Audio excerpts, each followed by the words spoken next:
Oh hey, I didn't see you there. I guess I'm not as skilled as I thought.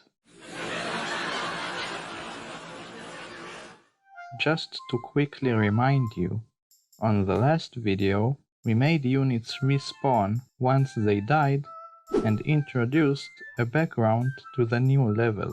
Now I feel like we should start thinking about the skills implementation. You probably have a few questions like, how do we apply the skills? Would skills be determined in advance or in real time? Nodes, scripts, would skills be managed by the units or the spawners? Could skills be exploited? Okay, let's stop with the questions now. Here's the approach I'm going to use. Skills will be handled as modes for the units within their script. Both the spawner and the unit will have matching enumerated values for skills. When the player changes a skill, the relevant spawner will handle the change. The unit's mode can be changed according to notifications from the spawner. Does it make any sense to you? I hope so.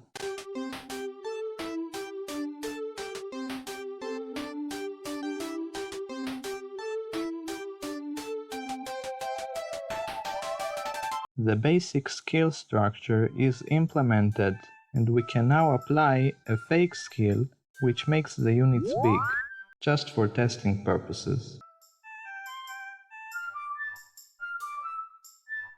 Don't mind that.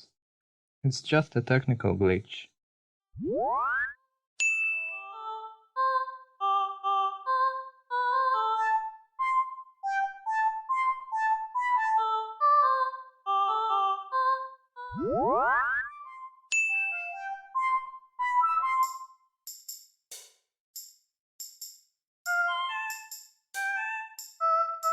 We can apply and remove the skill whenever we wish. So now we can make some functional skills like melee and range skills.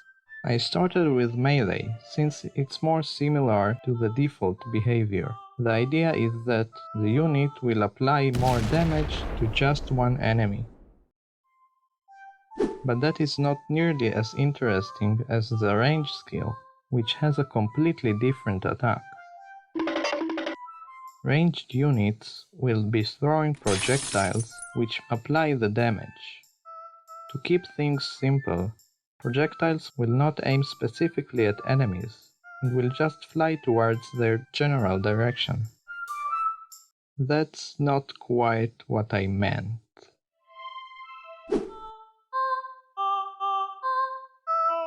Well, it's an improvement. Okay. I fixed the rocks' direction and set the collision layers so they will detect enemies and the floor. Well, the rocks are certainly detected, but they are treated as if they are units, so everyone stops to try and attack the rocks. So I did another change, which made the rocks be ignored completely by the units. So still, no damage is applied.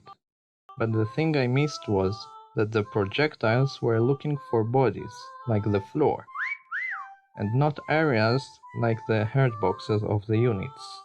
After allowing the rocks to detect areas, we can finally apply damage. So now we have a ranged attack, but there's hardly any range involved. I tried to increase the size of the unit hitbox, but it did not go as planned.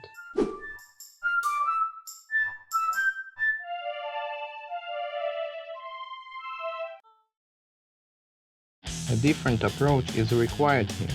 We will use a raycast, which represents a line of sight and will detect collisions with the enemies.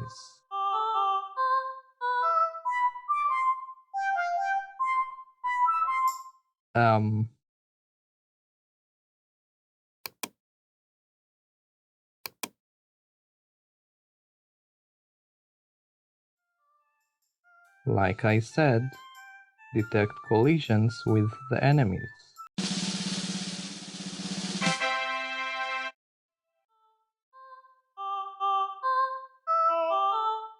The units are being detected and the projectiles do the damage. This is probably a good stopping point before my brain explodes. We've made some great progress today. If you'd like to know how I got to this point, check the playlist. Also, maybe leave a comment, let me know what you think. And until next time, take care guys.